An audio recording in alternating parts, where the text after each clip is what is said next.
the war is finally over. Things finish off, I guess, kind of what you'd expect. There are no real huge changes, except maybe reversing things back to the status quo from a couple years ago. One of the great things that's been going on with this crossover series is that it doesn't spend too much time focusing on a small thread or a small part of the story. You get a good view of the whole story as it works together. Now, the last issue, I think, kind of skipped some key things just to get the ball rolling so that they could get into this final issue. And now that it's here, it's actually a pretty good wrap-up as far as the series goes, but it puts the entire X-Men and Inhumans in a place where, now that it's resolved, there's not a lot of tension left in either universe, setting up for the X-Men Blue and Gold, for the Inhumans Prime and Royals, which means I don't really care about either group anymore. So it's a good follow-up and a good finish to the series, but it's just kind of a sad note all around.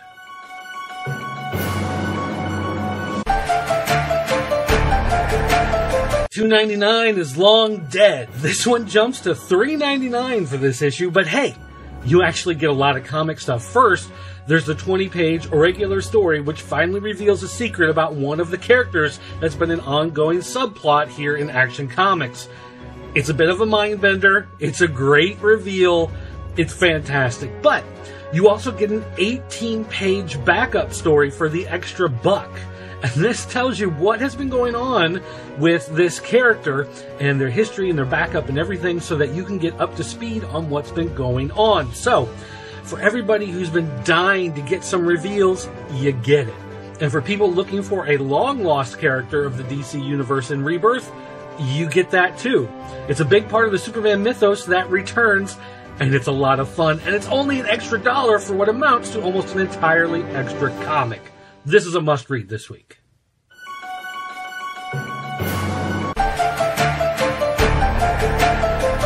Old Man Logan 19 is. It just is. It exists. It's not great. It's not terrible. It just exists in that zone where things happen and the story moves on, but it's not ground-shaking. It's not great revelations. It's not anything fantastic. It just tells the story of what Logan is doing, trying to get from point A to point B. And I know for some of you say, yeah, that's kind of standard for a comic.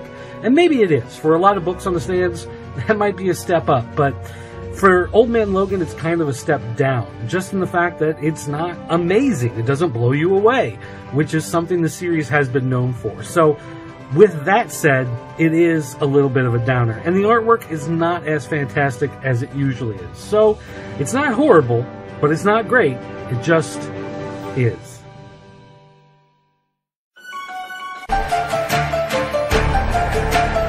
Batman and the Outsiders, Justice League of America is a team not made up of Americans, telling a story that doesn't take place in America. In fact, I'm not sure why it exists with this title to begin with, but nonetheless, the story is one of dealing with another nation. It's been taken over by these villains, and so now what can you do when you have to go through diplomatic channels? Honestly, it's kind of reminiscent of the whole Aquaman, Atlantis, America war thing that's been going on in that book. Even though this is handled a little differently, still at its core, it seems like there's a lot of the same themes that are going on in here that have already gone on in there, and that one was really good, and this one is mediocre at best.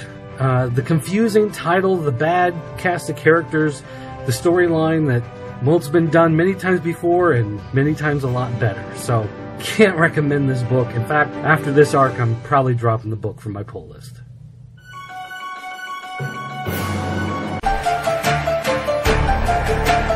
Flash 18 starts out with a story that feels like it could be another paint-by-numbers, regular old story that you've heard a million times. Flash is trying to get some information about Reverse Flash to help out Wally West, and so they go to find him in the secret prison in Louisiana run by Amanda Waller. I think you all know where this is headed. But the thing is, the story doesn't end where you think it does. In fact, I was kind of surprised at how much the story actually moves beyond where you think it's going to go. It takes a completely different turn. It goes out into left field somewhere, and it's kind of a little crazy at the end. And I like it. I like the fact that it's different, that it's not playing by the rules, so to speak. It doesn't end with them stuck inside Belle Reve prison facing the Suicide Squad, because that's really where it feels like it's going, and it moves beyond that. And that is so nice to see. And so I have to give Flash 18 a thumbs up.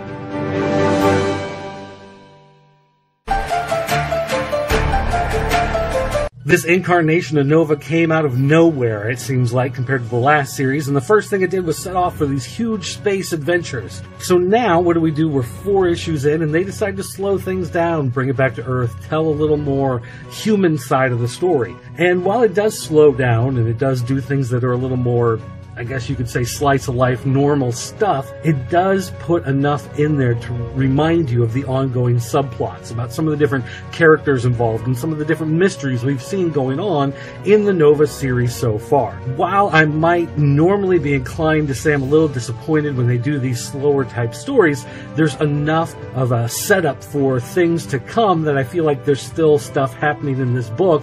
It's not just a filler issue, it's not a waste of time, it's not one of those. But I do have to say that the artwork is a little off-putting in spot, and it makes Sam look like he's an 8-year-old kid, which doesn't make a lot of sense.